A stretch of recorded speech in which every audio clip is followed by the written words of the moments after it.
Okay, so good morning once again to everyone.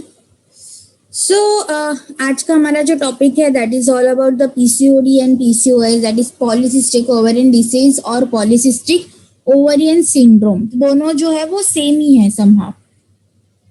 अभी आजकल अगर आप देखोगे तो पीसीओडी की जो प्रॉब्लम है आजकल लेडीज में बहुत ज्यादा बढ़ती हुई आपको दिखेगी कि आजकल बहुत कम उम्र में ही बच्चियों को जो है आजकल पीसीओडी की प्रॉब्लम होती है। अभी ये प्रॉब्लम जो है ये मेनली किससे रिलेट करती है, मतलब मैम पीसीओडी होता क्या है, ये नाम से हमें क्या पता चलेगा। तो पी मतलब क्या है, पॉली। पॉली का मतलब क्या है कि बहुत सारे। सिस्टिक मतलब सिस्ट, मतलब बहुत सारे क्या हो रहे हैं, सिस्ट हो रहे हैं। सिस्ट क्या होते हैं, तो छोटे छोटे लम्स होते हैं, छोटे छोटे फैटी एसिड के गोले गोले गुच्छे गुच्छे तैयार होना, उसको बोला जाता है सिस्ट, जो आपके शरीर के लिए जरूरी नहीं होते हैं।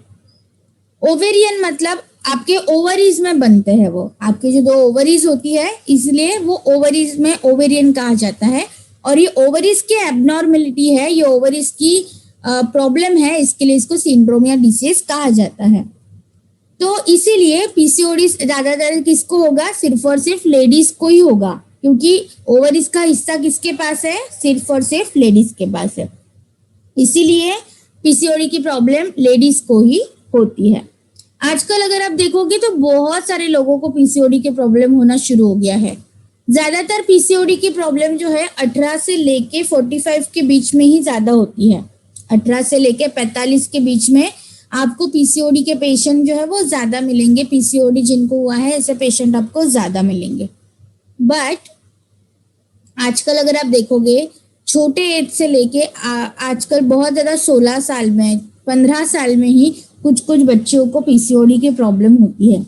आजकल पीसीओडी की ये जो प्रॉब्लम है ये बहुत ही ज्यादा बढ़ती चली जा रही है। इसकी वजह से आपके हार्मोन्स के ऊपर इफेक्ट होता है, आपके ओवरीज के शेप के ऊपर इफेक्ट होता है, मतलब आपके ओवरीज का शेप बढ़ने लगता है, आपके हार्मोन्स में डिसबैलेंस होने लगता है और आपके बॉडी के अंदर स्पेशली मेल हार्मोन की उत्पत्ति ज्यादा होती है। मेल हार्मोन जो एंड्रोजन्स होते हैं इसका सिक्रीशंस आपके शरीर के अंदर एक्सेसिव होने लगता है, जिसकी जरूरत आपके बॉडी को नहीं होती है।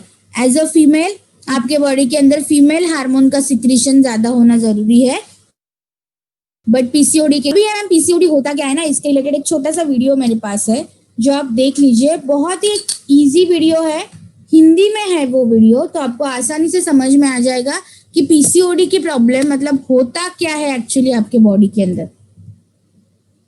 सो ध्यान से देखिए, इससे ये वीडियो से आपके बहुत सारे मेंस्ट्रुअल साइकिल रिलेटेड प्रॉब्लम भी इजीली क्लियर हो जाएंगे कि एक्चुअली बॉडी के अंदर होता क्या है।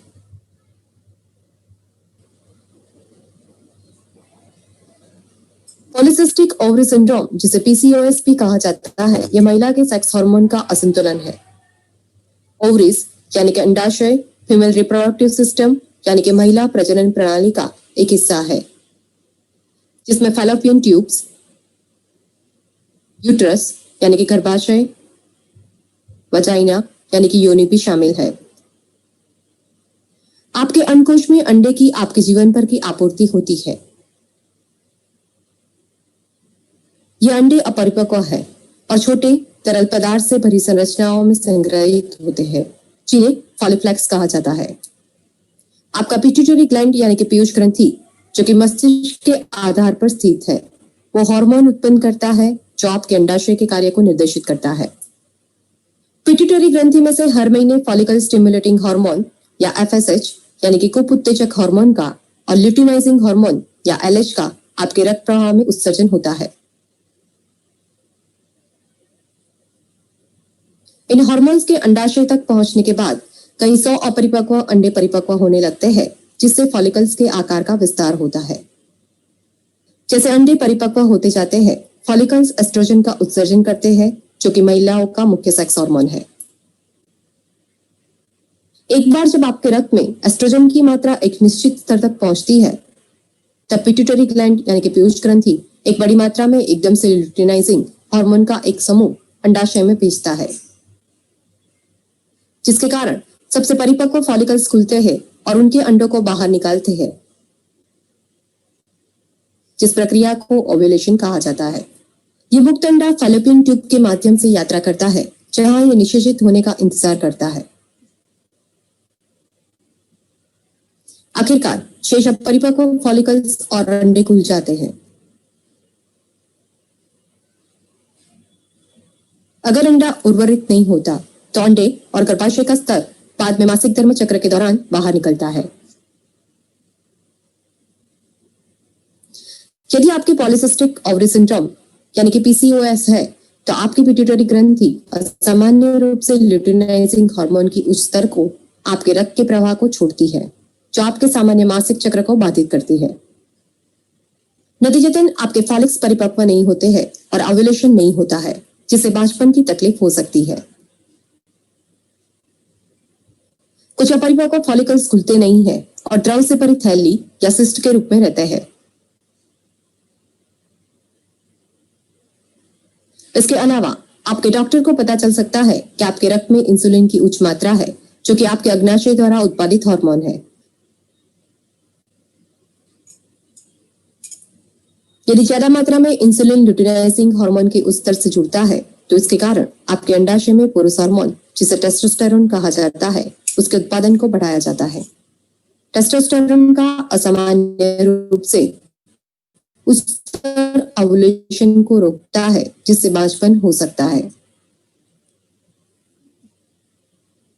टेस्टोस्टेरोन की उच्च मात्रा के कारण पॉलीसिस्टिक ओवरी सिंड्रोम से संबंधित कई शारीरिक लक्षण दिखाई दे सकते हैं, जैसे मुहासे और असामान्य रूप से बालों की वृद्धि। पॉलीसिस्टिक ओवरी सिंड्रोम होने से आपका निम्न समस्याओं का खतरा बढ़ता है, जैसे कि इंसुलिन ज्यादा होने से और इंसुलिन प्रतिरोध होने से टाइप 2 डायबिटीज, हृदय रोग, उच्च रक्तचाप, रक्त में कोलेस्ट्रॉल से संबंधित असामान्यता और एंडोमेट्रियल कैंसर। चूंकि पॉलीसिस्टिक ओवरी सिंड्रोम का कोई इलाज नहीं है, इसलिए आपके डॉक्टर आपके लक्षणों का इलाज करने के लिए एक या अधिक दवाओं की सलाह दे सकते हैं, जैसे कि हार्मोनल गर्भ निरोधक दवाइयां, जो कि गर्भावस्था को रोकने के साथ साथ आपके मासिक धर्म चक्र को भी नियंत्रित करती है और आपके अंडाशय में टेस्टोस्टेरोन के साथ उत्पादन को भी कम करती है। एंटी एंड्रोजन दवाइयां, जो बाल के असामान्य विकास को और मुहासों को कम करती है। मधुमेह के लिए दवाइयां जैसे मेटाफॉर्मिन, जो आपके इंसुलिन के स्तर को कम करती है और आपके मासिक धर्म चक्र को नियंत्रित करती है। और प्रजनन दवाइयां, जो ओव्यूलेशन को प्रोत्साहित कर सकती है ताकि आप गर्भवती हो सके। यदि आप गर्भवती बनना चाहती है और प्रजनन संबंधी दवाइयां ओव्यूलेशन को बहाल करने में सफल नहीं हुई है, तो आपके डॉक्टर लेप्रोस्कोपिक ओवरियन ड्रिलिंग की सलाह दे सकते हैं। इस प्रक्रिया के दौरान आपके सर्जन अंडाशय में एक छोटी सी सुई डालेंगे और टेस्टोस्टेरोन उत्पन्न होने वाले ओवरी के उत्तकों के छोटे क्षेत्र को नष्ट करने के लिए एक विद्युतीय प्रवाह का उपयोग करेंगे। समय के साथ टेस्टोस्टेरोन का उत्पादन कम होता है और ओव्यूलेशन हो सकता है।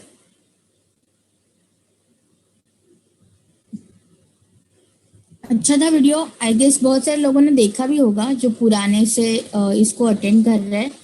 द सेम वीडियो प्ले करने के पीछे रीजन ये है कि बिकॉज ये वीडियो में उन्होंने बहुत ही आसान तरीके से समझाया है, जो आप इजीली समझ सकते हो। बाकी सारे वीडियो जो है थोड़े कॉम्प्लिकेटेड है समझना, इन्होंने बहुत ही स्ट्रेट, सीधा और सिंपल में रखा है। अभी जिनको नहीं समझा उनके लिए मैं आपको समझा देती हूँ कि एक्चुअली आपके बॉडी में पीसीओडी क्या होता है, कि क्यों क्रिएट हो रहा है पीसीओडी। पहले तो आपके सवाल दिमाग में आएगा कि मैम ये पीसीओडी होता क्यों है क्रिएट, मतलब हमारे बॉडी के अंदर डायबिटीज क्यों क्रिएट हो रहा है, क्योंकि हमारे शरीर के अंदर इंसुलिन की कमी हो जाए या हमने चीनी ज्यादा खा ली तो डायबिटीज क्रिएट हो रहा है। तो ये हमें रीजन पता है डायबिटीज क्रिएट होने का। वैसे ही पीसीओडी क्रिएट होने का रीजन क्या है, तो पहले तो पीसीओडी क्रिएट होने का जो रीजन है ना, ये अभी तक पता नहीं है। मतलब अगर पर्टिकुलर किसी को पूछ लिया हमने मेडिकल प्रोफेशनल्स को कि पीसीओडी क्यों होता है, तो इसका एग्जैक्टली रीजन क्या है ये पता नहीं है। ये सारी प्रेडिक्शंस के ऊपर ही अभी भी जो है इसके ऊपर मेडिकल रिसर्च जो है वो काम कर रही है कि एक्चुअली कॉज क्या है पीसीओडी होने का, एक्चुअली रीजन क्या है, कारण क्या है पीसीओडी होने का। तो होता क्या है पीसीओडी के अंदर कि आपके बॉडी के अंदर ना एक चीज बहुत इंपॉर्टेंट है, that is your mental health. आप आपके फिजिकल हेल्थ को ना कभी भी मैनेज कर सकते हो, बट एक बार आपकी मेंटल हेल्थ खराब हो गई ना तो उसका इम्पैक्ट आपके पूरे शरीर के ऊपर होता है। अभी क्यों ऐसे? क्योंकि मेंटल हेल्थ इंपॉर्टेंट इसलिए है कि आपकी ब्रेन में होता है पिट्यूटरी ग्लैंड। ये पिट्यूटरी ग्लैंड क्या करता है? हार्मोन सिक्रेट करता है। और आपके शरीर के अंदर अगर आपने स्ट्रेस ज्यादा ले लिया, आप टेंशन में हो, डिप्रेशन में हो, तो इसका इफेक्ट डायरेक्टली आपके पिट्यूटरी ग्लैंड के सिक्रीशंस के ऊपर होता है, जो बेसिकली आपके हार्मोन सिक्रेट करते हैं। अगर आपने आपके स्ट्रेस में रहोगे तो क्या करेगा? पिट्यूटरी हार्मोन, जो प्रॉपर हार्मोन आपके बॉडी के अंदर सिक्रेट करने चाहिए, वो सिक्रेट नहीं कर पाएगा। अभी मान लो जैसे कि normal menstrual cycle carried out होने के लिए आपके शरीर में जो मासिक जो धर्म चलता है, हर महीने जो साइकिल चलती है, उसको नॉर्मल रखने के लिए दो मेनली हार्मोन की जरूरत होती है। वो होता है आपका एफएसएच एंड एलएच। ये दो हार्मोन्स रिस्पॉन्सिबल होते हैं आपकी मेंस्ट्रुअल साइकिल रेगुलेट करने के लिए। एफएसएच मतलब follicle stimulating hormone, LH is luteinising hormone. अभी आपके पिट्यूटरी ग्लैंड ने क्या किया? वो हार्मोन को सीक्रेट कर दिया, जो आपके ब्लड में से पास होते होते होते कहा जाते हैं आपके ओवरीज में जाते हैं। वो कहाँ पे होती है ओवरीज? आपके कमर के हिस्से में। अभी वो ओवरीज में क्यों जाते हैं? क्योंकि ओवरीज में होते हैं अंडज, ओवरीज में होते हैं एग्स। ये एग्स जो है ये रिस्पॉन्सिबल होते हैं फर्टिलाइजेशन के लिए और आपके मेंस्ट्रुअल साइकिल को कैरी आउट करने के लिए। ये ओवरी डिसाइड कर आउट करोगे। अभी क्यों ऐसे? क्योंकि ओवरीज के अंदर जो अंडर्स होते हैं वो रिलीज होते हैं फर्टिलाइजेशन के लिए। अभी आपका एफएस रिलीज हो गया, आपका एलएच रिलीज हो गया, वो आपके ओवरीज तक पहुंच गया, वो बताता है कि मैं आ गया हूँ। तो ओवरीज क्या करेगी? वहां से एग्स को रिलीज करती है। वो एग्स रिलीज होते हैं, फिर जैसे वो एग्स जो है वो अपरिपक्व होते हैं, मतलब वो डेवलप नहीं होते हैं, अंडर डेवलप स्टेज में होते हैं। तो जैसे हार्मोन वहां पे पहुंचते, वो ईस्ट्रोजन नाम का जो हार्मोन है, जो इसको फीमेल सेक्स हार्मोन कहा जाता है, ईस्ट्रोजन की जो है रिलीजिंग वहां पे शुरू हो जाती है। और फिर वो अपरिपक्व अंड परिपक्व होके आपकी फैलोपियन ट्यूब में आते हैं। फैलोपियन ट्यूब में आने के बाद अगर वहां पे उसको मेल जो जीवाणु है, मतलब जिसको स्पर्म बोलते हैं, वो अगर मिल गया उसमें, अगर मान लो उसी दौरान आपका सेक्सुअल इंटरकोर्स हुआ है और आपका मेल स्पर्म जो है वहां पे उसको मिल गया, तो आपका अंडज और आपका फीमेल स्पर्म मिला के क्या हो जाती है? वहां पे प्रेगनेंसी कैरिड आउट होती है।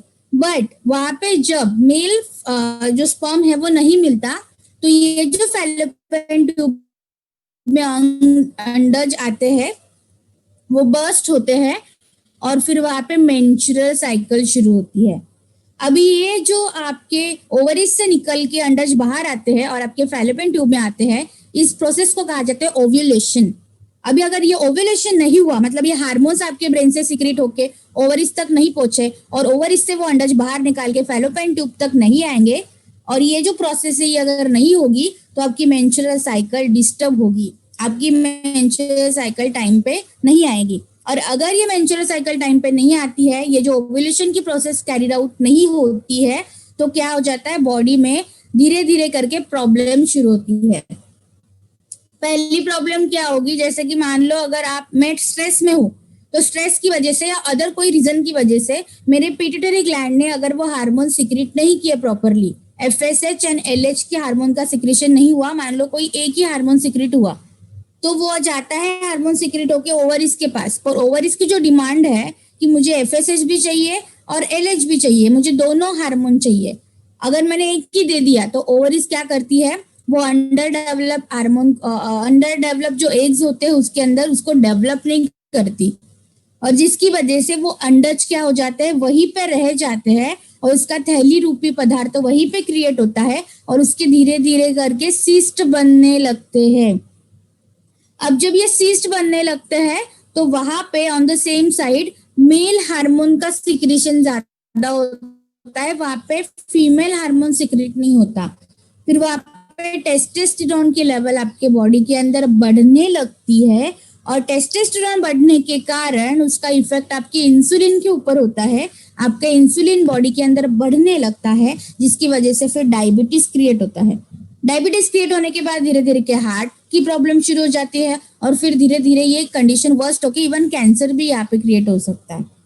तो आई नो कि ये समझने के लिए आपको थोड़ा टाइम लगेगा, थोड़ा सा डिफिकल्ट है, बट यहाँ पे जो कुल मिला के आपको चीज ध्यान में रखनी है कि आपके हार्मोन्स को आपको सही तरीके से बैलेंस करना है।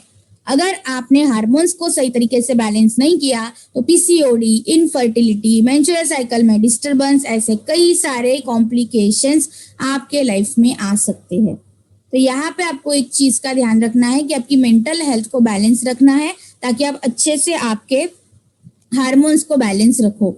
अभी ये जो पीसीओडी है ना, ये क्या क्या करता है, तो आपके ओवरीज को जो है इन्फ्लामेशन क्रिएट कर सकता है, सूजन आपके ओवरीज में क्रिएट हो सकती है, आपके शरीर के अंदर मेल हार्मोन का सिक्रेशन क्रिएट होता है जब पीसीओडी की प्रॉब्लम क्रिएट होती है। आपके शरीर के अंदर जो है टेस्टोस्टेरोन का सिक्रेशन बढ़ जाता है और इसकी वजह से फिर आपने देखा होगा हिरोस्टिज्म की प्रॉब्लम आती है।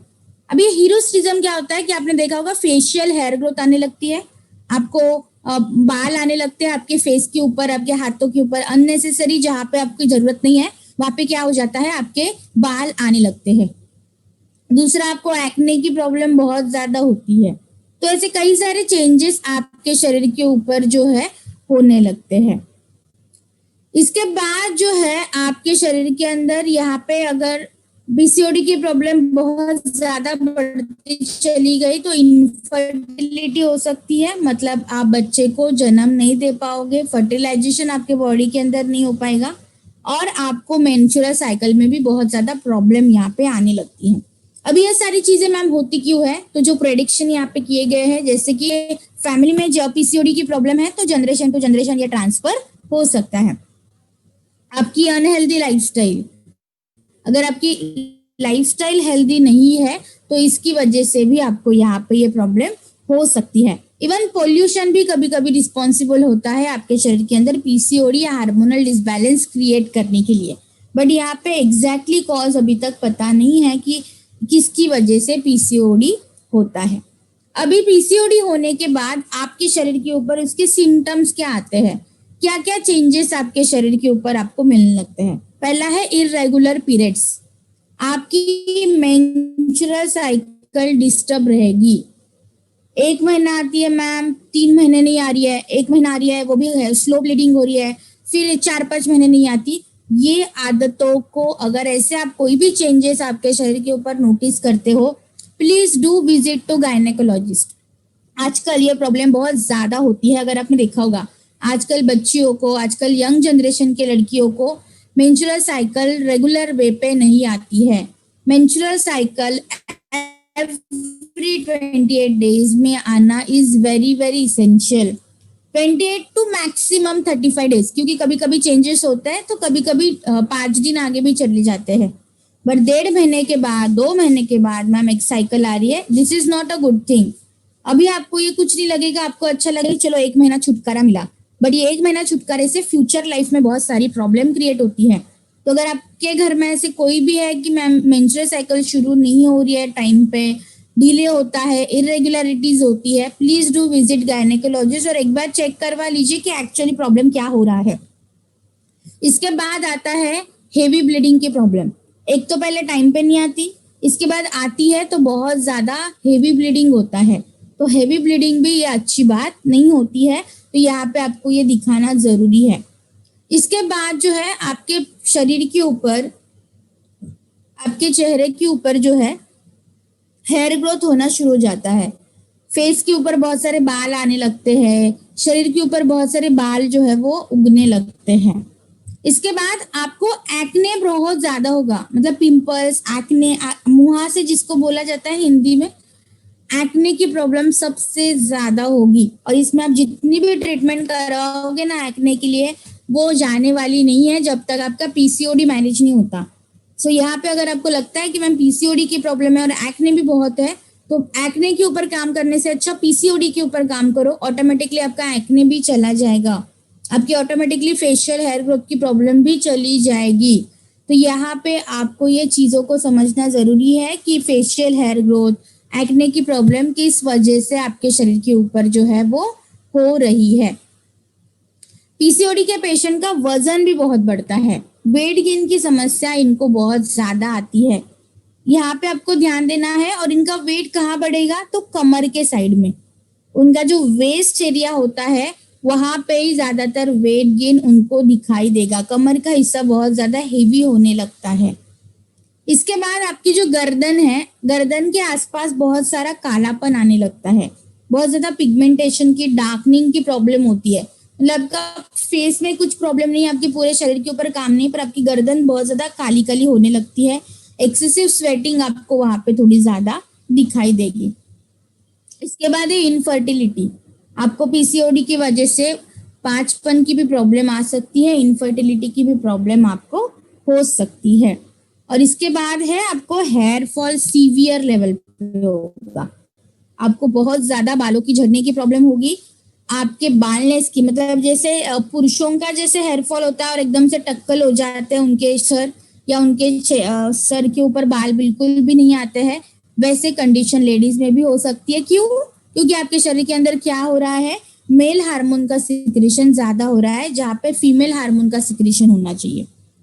इसके बाद आपको हेडेक बहुत होगा, सर में दर्द आपको बहुत ज्यादा सताएगा। तो यहाँ पे ध्यान रखिए कि अगर आपको लगता है कि मैं मेंस्ट्रुअल साइकिल भी इरेगुलर चल रही है, जब आती है तब हेवी ब्लीडिंग हो रही है, और साथ में आपका वजन भी बढ़ रहा है कमर के हिस्से से, और आपको सर में दर्द हो रहा है, और आपके बाल भी बहुत झड़ रहे हैं, तो तुरंत जाके गायनेकोलॉजिस्ट को विजिट कीजिए, क्योंकि it can be PCOD. Not every time कि एवरी टाइम पीसीओडी ही होगा, बट इट कैन बी, ये हो सकता है। तो precaution is always better than care. आप जितना जल्दी ट्रीटमेंट लोगे, जितना जल्दी आप डॉक्टर को दिखाओगे, उतना आपके लिए जो है वो अच्छा माना जाएगा। अभी पीसीओडी होने के बाद क्या क्या सीवियर कॉम्प्लिकेशंस आपके शरीर के अंदर हो सकते हैं, क्या क्या सीवियर प्रॉब्लम आपके शरीर के अंदर हो सकती है। पहला तो है इनफर्टिलिटी। आप कंसीव नहीं कर पाओगे पीसीओडी के केस के दौरान, जब तक आपका पीसीओडी मैनेज नहीं होता। क्योंकि पीसीओडी अंदर क्या हो रहा है कि आपके बॉडी से ईस्ट्रोजन की रिलीज होनी जरूरी है, जिसको फीमेल सेक्स हार्मोन कहते हैं। बट पीसीओडी के केस में क्या हो रहा है, टेस्टोस्टेरोन रिलीज हो रहा है, जिसको मेल सेक्स हार्मोन कहा जाता है। उसकी कोई भी जरूरत नहीं है, ये उल्टा कॉम्प्लिकेशंस क्रिएट करेगा। तो यहाँ पे पीसीओडी के कारण इनफर्टिलिटी की भी प्रॉब्लम होती है। बट यहाँ पे घबराने की कोई बात नहीं है। ऐसा नहीं है कि एक बार पीसीओडी हो गया तो मैम हम कभी भी मां नहीं बन पाएंगे, तो ऐसे बिल्कुल भी नहीं है। पीसीओडी होता है तो जितने जल्दी आप पीसीओडी को मैनेज करोगे, and it is possible to manage also, आप डाइट के थ्रू, एक्सरसाइज के थ्रू। यहाँ पे ज्यादा मेडिसिन काम नहीं करती, यहाँ पे आपकी लाइफस्टाइल बहुत मैटर करती है। आपकी लाइफस्टाइल जितनी आप हेल्दी रखोगे, उतना आप जल्दी आपके पीसीओडी को मैनेज कर पाओगे। इसके बाद क्योंकि टेस्टोस्टेरोन का एक्सीक्रेशन बढ़ रहा है, आपके शरीर के अंदर इंसुलिन की मात्रा बढ़ती है, या इंसुलिन रेजिस्टेंस हो जाता है, और इसकी वजह से फिर टाइप 2 डायबिटीज भी क्रिएट होने के चांसेस ज्यादा है। यहाँ पे आपको डायबिटीज भी हो सकता है, जो लेडीज जो है पीसीओडी या पीसीओएस से जो है गुजरती है। इवन पीसीओएस के पेशेंट को, पीसीओडी के पेशेंट को जेस्टेशनल डायबिटीज भी हो सकता है। ड्यूरिंग प्रेगनेंसी जो डायबिटीज होता है लेडीज को, वो भी उनको होने के चांसेस है। जेस्टेशनल डायबिटीज मतलब टाइप 2 डायबिटीज की तो रिस्क है ही है, बट उसके साथ साथ जेस्टेशनल डायबिटीज, ड्यूरिंग प्रेगनेंसी भी डायबिटीज उनके शरीर के अंदर क्रिएट हो सकता है। और अगर ये कंडीशन सीवियर होती चली गई, पीसीओडी को अगर आप मैनेज नहीं किया, तो endometrial cancer, uterine cancer, ovarian cancer, ऐसे कैंसर भी आपके शरीर के अंदर डेवलप हो सकते हैं। तो ये एक चीज जो है वो आपके शरीर के अंदर बहुत सारे कॉम्प्लिकेशंस को ले आती है। इसके साथ साथ और भी बहुत सारे कॉम्प्लिकेशंस क्रिएट हो सकते हैं, जैसे कि आपके शरीर के अंदर कोलेस्ट्रॉल की मात्रा बढ़ने लगती है। कोलेस्ट्रॉल बहुत ज्यादा होने लगता है, जिसकी वजह से आपको हाई ब्लड प्रेशर हो सकता है, हाई बीपी की प्रॉब्लम होगी। इसलिए ज्यादातर आपने देखा होगा ना, लेडीज को लो बीपी की प्रॉब्लम कम होती है, बट हाई बीपी की प्रॉब्लम सबसे ज्यादा होती है। हाई बीपी वाली लेडीज आपको थोड़ी ज्यादा मिलेगी। तो ब्लड प्रेशर की प्रॉब्लम आपको यहाँ पे हो सकती है, और इवन आपको ब्रेस्ट कैंसर भी यहाँ पे डेवलप हो सकता है, जिसके बारे में हमने कल देखा था। तो ब्रेस्ट कैंसर की भी डेवलप होने के चांसेस यहाँ पे ज्यादा है। तो जितना ज्यादा आप अच्छे से आपके शरीर के ऊपर ध्यान दोगे, उतना आप इसके ऊपर काम कर पाओगे। अभी यहाँ पे मैम इसको प्रिवेंट कैसे करें? जैसे कि मान लो अभी बहुत सारी लेडीज यहाँ पे मुझे जो सुन रही होगी, मे भी पीसीओडी के पेशेंट हो सकती है या सस्पेक्ट हो सकते हैं कि हो सकता है उनको, ये भी हो सकता है। तो पहले तो यहाँ पे एक्चुअली कोई भी डेफिनेट क्योर इसका अवेलेबल नहीं है, ये मेडिसिन खा लो और आपका पीसीओडी खत्म हो जाएगा। It is not like that. PCOD एक लाइफस्टाइल डिसऑर्डर है, तो आपको आपके लाइफस्टाइल को ही चेंज करना पड़ता है। आपके खाने के टाइम, आपका डाइट, आपकी एक्सरसाइज, आपकी थिंकिंग, आपके सोने का टाइमिंग, आप जो भी दिन भर रूटीन फॉलो करते हो उसको आपको चेंज करना जरूरी है, क्योंकि 5% पीसीओडी के केसेस ऐसे हैं कि जो आप अगर आपका वेट मैनेज कर लोगे तो पीसीओडी भी मैनेज हो जाएगा। अगर आपने आपका वेट मैनेज कर लिया तो पीसीओडी जो है 5% तक कम होने के चांसेस आपको यहाँ पे ज्यादा है। इसलिए लेडीज को वेट के ऊपर उनके ध्यान देना जरूरी है। अगर उनको वेट गेन की, वेट लॉस की समस्या बहुत ज्यादा सताती है तो उसका डायरेक्टली इफेक्ट उनके मेंस्ट्रुअल साइकिल के ऊपर, हार्मोनल डिसबैलेंस के ऊपर होता है। तो weight management is very very essential for specially ladies. मतलब जेंट्स के लिए तो चाहिए ही चाहिए ताकि उनका हार्ट हेल्दी रहे, पर लेडीज के लिए तो बहुत सारी कॉम्प्लिकेशंस हो सकते हैं अगर आपका वजन बढ़ता रहेगा तो वेट मैनेजमेंट से आप पीसीओडी को आसानी से मैनेज कर सकते हो। इसके बाद आपके खाने के अंदर कार्बोहाइड्रेट एंड शुगर की मात्रा कम करनी है। स्पेशली लेडीज जो है ना, कार्ब्स और शुगर ही ज्यादा खाती है। सो जनरल वे में भी जिनको भी पीसीओडी भी नहीं है वो भी लोग कार्बोहाइड्रेट एंड शुगर थोड़ा सा कम खाएंगे। अगर ये आप ज्यादा खाओगे तो कॉम्प्लिकेशंस हो सकते हैं, इसलिए कार्बोहाइड्रेट एंड शुगर को आपको थोड़ा सा मैनेज करना है और फाइबर्स एंड प्रोटीन को बढ़ाना है। फाइबर के इंटेक को और प्रोटीन के इंटेक को आपको ज्यादा लेना है ताकि आपके शरीर के अंदर हार्मोन बैलेंस रहे।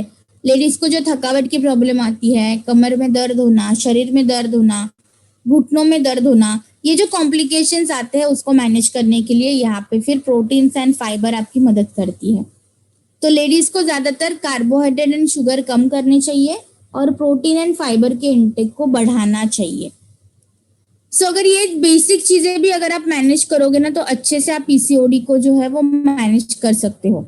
Now this are some supplement जो मैंने मेंशन किए हैं, जहां पे जिनको पीसीओडी ऑलरेडी हो चुका है वो तो ये सारी सप्लीमेंट्स लेंगे, बट जिनको मेंस्ट्रुअल साइकिल में रेगुलराइजेशन चाहिए या बेसिक मैम कौन सी प्रोटीन सप्लीमेंट चाहिए जरूरी, तो वो है flax oil, shatavari and protein powder. Flax oil, shatavari and protein powder, ये तीन जो सप्लीमेंट है ये तो हर एक लेडीज ने कंज्यूम करना इज वेरी इसेंशियल। और जिनको पीसीओडी एक्चुअली हो चुका है या पीसीओडी ओएस हो चुका है उनको आप सारी सप्लीमेंट शुरू कर दोगे, क्योंकि आपने देखा होगा पीसीओडी कोई एक चीज से आप मैनेज नहीं कर सकते हो, राइट। उसके लिए आपको अलग अलग लेवल पे वो चीजें करनी पड़ेगी। प्रोटीन पाउडर अभी इसमें सोया है, तो जो लोग थायराइड पेशेंट है वो नहीं ले सकते तो वो वेस्लिम शेक से रिप्लेस करें। प्रोटीन पाउडर को आप वेस्लिम शेक से भी रिप्लेस कर सकते हो, क्योंकि उसके अंदर भी जो है आपको प्रोटीन जो है वो मिलेगा, राइट। तो जिनको भी प्रोटीन से, सोया से एलर्जी है वो वेस्लिम शेक का इस्तेमाल कर सकते हैं। बट प्रोटीन एक ऐसी चीज है जो रेगुलर वे में आपको लेते रहना जरूरी है। जैसे कि अभी भी मेरा एग्जांपल मैं अगर आपको दूं तो मैं जैसे आपके लिए मीटिंग के लिए बैठती हूँ तो मैं 8:45 बजे मेरा एक कप दूध और उसमें 2 चम्मच प्रोटीन पाउडर लेके बैठ जाती हूँ। मैं वो पहले पी लेती हूँ और फिर मैं मीटिंग स्टार्ट करती हूँ। तो सेम अगर आपको लगता है कि मैम टाइम नहीं मिल रहा है तो ये सेम हैबिट आप यूज कर सकते हो। अगर आप सुबह कुछ खाने की इच्छा आपको नहीं होती नॉर्मली, मतलब चाय वगैरह पीने की इच्छा होती है, तो चाय कॉफी स्किप करके, बिकॉज वैसे भी चाय और कॉफी आपके लिए अच्छी नहीं होती, सो चाय और कॉफी आप स्किप करके आप वहां पे प्रोटीन का इस्तेमाल कर सकते हो। आपको बहुत अच्छे से फायदा मिलेगा। आपकी दिन भर की जो स्ट्रेंथ है ना वो मेंटेन करने के लिए प्रोटीन ही आपकी मदद करेगा। सो नेवर फॉरगेट, हमेशा आप डब्बा आपके पास रखिए। दूध लेने में कितना टाइम लगता है, आप हल्का गर्म दूध ले लीजिए या ठंडा भी दूध लोगे तो भी चलेगा, उसमें कोई प्रॉब्लम नहीं है। और फिर उसमें 2 चम्मच प्रोटीन पाउडर डालिए, उसको घोल दीजिए और उसको पी लीजिए फटाफट, कोई प्रॉब्लम नहीं है। 5 मिनट का काम है, पर ये 5 मिनट के काम से आप पूरे आपके दिन भर की जो एनर्जी है वो बैलेंस होने के लिए आपको बहुत ज्यादा यहाँ पे मदद मिलती है। और एक जो मिसकंसेप्शन है कि मैम प्रोटीन लेने से वजन बढ़ता है, तो ये मिसकंसेप्शन को हटा दीजिए। प्रोटीन से वजन नहीं बढ़ता है। आप जो अननेसेसरी खाना खाते हो, जो तला हुआ खाना खाते हो ना, उससे वजन बढ़ता है। बट हमारी मेंटालिटी ना कुछ ऐसे चलती है कि जो भी कुछ नई चीज हम शुरू करते हैं, हमें लगता है कि जो प्रॉब्लम है उसी से आ रही है, बट वो प्रॉब्लम आता नहीं है। या प्रॉब्लम सॉल्व करने के लिए हमारे शरीर के अंदर मदद करते हैं। प्रॉब्लम कहाँ से आता है? जो आप रूटीन लाइफ फॉलो करते हो, जिसके अंदर फैट ज्यादा है, कार्ब्स ज्यादा है, शुगर ज्यादा है, वो आपके शरीर के अंदर प्रॉब्लम को बढ़ाता है, पर उसके ऊपर हम कभी ध्यान नहीं देते। अभी हमें पता है कि हम वड़ा पाव खाएंगे, समोसा खाएंगे, पानी पूरी चाट खाएंगे तो हमारा वजन बढ़ेगा। क्या ये सभी को पता है? यहाँ पे ऑलमोस्ट जितने भी लोग हैं ना, उनको सबको पता होगा, पर फिर भी हमने जंक फूड कभी भी डाउट उसमें लिया कि नहीं, जंक फूड से तो वेट गेन होता है, तो हमें जंक फूड नहीं खाना चाहिए। तो जो चीज हमें पता है वो तो हमें अवॉइड नहीं करनी, पर जैसे हम कुछ हेल्दी चीज आपको बताते हैं तो हमारा वजन बढ़ जाता है। मैम ये हो सकता है ना मैम, वजन बढ़ता है, ये ऐसे कुछ नहीं होता। हेल्दी चीज हमेशा आपके बॉडी को बैलेंस करती है। तो try to understand some things. आपको चीजों को समझना इज वेरी इसेंशियल। मैं आपको रोजाना सप्लीमेंट तो रेकमेंड करती जाऊंगी, पर जब तक आपकी मेंटालिटी नहीं सुधरेगी, आपकी हेल्थ अच्छी नहीं होने वाली है। और मैं आपको बिल्कुल कभी ये सलाह नहीं देती कि बाहर का खाना बिल्कुल भी मत खाइए। आप खाइए जरूर, बट उसको कम मात्रा में, उसको एक मेंटेन वे में खाइए, राइट। तो जितना आप मेंटेन रहोगे उतनी आपकी बीमारियां कम होगी। आई लव फूड, मैं खाती हूँ वड़ा पाव, मैं खाती हूँ समोसा, आई ईट एवरीथिंग, बट एक प्रॉपर वे में खाना जरूरी है और एक मेंटेन वे में। एंड सबसे इंपॉर्टेंट इज टाइम। रात को आप वड़ा पाव नहीं खा सकते, क्योंकि रात को आपकी डाइजेशन स्लो हो जाती है। आपको वड़ा पाव खाना ही है, आप मॉर्निंग ब्रेकफास्ट के टाइम पे खा लो, लंच के टाइम पे खा लो, बट एक से ज्यादा नहीं, राइट। तो मैं कभी मना नहीं करती हूँ कि आपको जंक फूड नहीं खाना है।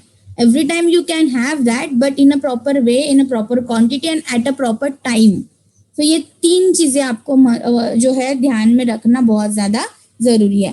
So these are some supplement जो आप सारी रेकमेंड करोगे आपके पीसीओडी पेशेंट के लिए। यहाँ पे फाइबर्स कैसे लेना है, तो 1 चम्मच लेना है आपको खाना खाने से पहले। प्रोटीन कैसे लेना है, प्रोटीन आप दिन भर में कभी भी ले सकते हो जब आपका मन करे, और बाकी सारी सप्लीमेंट तो आपको खाना खाने के बाद लेनी है।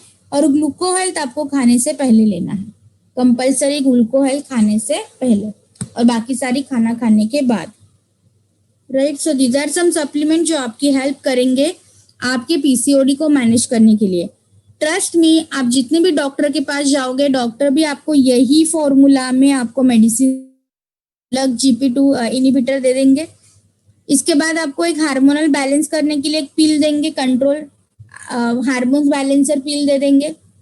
फाइबर देंगे, एक मल्टी मिनरल मल्टीविटामिन आपको देंगे। इसके बाद आपको कुछ विटामिन C की टैबलेट्स देंगे ताकि बालों के ऊपर उसका इफेक्ट ना हो।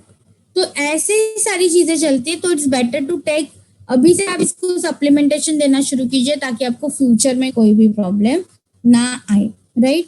सो these are some solutions available in your hand in a natural way. So आप इसको कंज्यूम कर सकते हो ताकि आपकी हेल्थ जो है वो अच्छे से मेंटेन रहे। आई होप नाउ आपका पीसीओडी का जो थोड़ा बहुत तो कंसेप्ट क्लियर हो चुका होगा, क्योंकि पीसीओडी के रिलेटेड बहुत सारे मेल्स आते हैं रोजाना, और पीसीओडी आजकल एक बड़ा कॉज हो गया है, तो इसको मैनेज करना जल्द से जल्द is very essential, right. So yes, आपकी लाइफस्टाइल थोड़ी चेंज कीजिए, वेट सबसे ज्यादा मैनेज कीजिए, ये प्रायोरिटी पे रखिए वेट मैनेजमेंट, और सप्लीमेंटेशन टाइम पे लेते रहिए। बहुत आसानी से आप आपके बॉडी को हेल्दी जो है वो हेल्दी रख पाओगे। So thank you so much for your time and have a great day.